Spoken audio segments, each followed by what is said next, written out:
মঙ্গলবার বিকেলে ঠাকুরগাঁও জেলা আইনজীবী সমিতি মিলনায়তনে আয়োজিত মতবিনিময় সভায় অংশ নেন বিএনপির নেতারা। সবাই প্রধান অতিথির বক্তব্যে বিএনপির মহাসচিব বলেন, দেশে গণতন্ত্র পুনরুদ্ধারের পথ এখন উন্মুক্ত, তৈরি হয়েছে সুষ্ঠু নির্বাচনের পরিবেশ, ঝামেলা ছাড়াই আসন্ন জাতীয় নির্বাচন অনুষ্ঠিত হবে বলেও মন্তব্য করেন তিনি। বাংলাদেশ এখন একটা গণতন্ত্রের উত্তরণের পথে যাচ্ছে। ইতিমধ্যে অন্তর্বর্তীকালীন সরকার নির্বাচনের সম্ভাব্য সময় ঘোষণা করেছে এবং বেশিরভাগ রাজনৈতিক দল তাদের ক্যান্ডিডেট ঘোষণা করেছে এবং দেশে নির্বাচনের একটা আবহাওয়া সৃষ্টি হয়ে গেছে।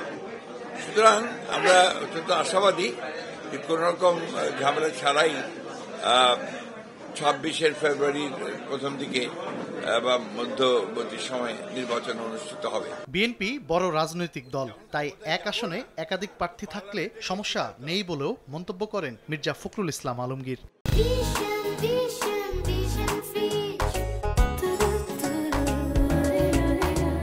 বিএনপি একটা বিশাল রাজনৈতিক দল, স্রোতস্বিনী নদীর মতো। এখানে এক একটা কনস্টিটিউয়েন্সিতে 4টা-5টা করে ক্যান্ডিডেট থাকে, কিছু তো আপনার সমস্যা হবেই। এটা বরাবরই হয়ে এসছে, এটাতে কোনো অসুবিধা নাই। এটা হওয়াটাই বোঝা যায় যে বিএনপি একটা বড় রাজনৈতিক দল।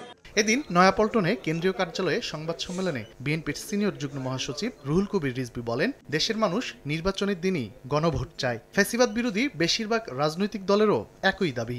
জাতীয় নির্বাচন এবং গণভোট একই দিনে হওয়ার ব্যাপারে তারা দৃঢ় অভিমত ব্যক্ত করেছেন। বাংলাদেশ জাতীয়তাবাদী দল এবং বাংলাদেশের আরও অনেক গণতন্ত্রকামী রাজনৈতিক দল যাদের ফ্যাসিবাদের বিরুদ্ধে সংগ্রামের ঐতিহ্য রয়েছে এবং যারা সংগ্রাম করেছেন, প্রত্যেকে এই ব্যাপারে একমত যে একই দিনে জাতীয় নির্বাচনের সাথে গণভোট হওয়া উচিত। নির্বাচনকে কেন্দ্র করে বিএনপির প্রস্তুতি এখন চূড়ান্ত পর্যায়ে রয়েছে। তফসিল ঘোষণার পর প্রয়োজনীয় প্রস্তুতিও নেওয়া হবে বলে জানান দলের এই শীর্ষ নেতা। জাতীয় নির্বাচন এবং গণভোট একই দিনে হবে। তানভীর হাসান মেঘ, সময় সংবাদ, ঢাকা। দায়িত্ব পালন করবে।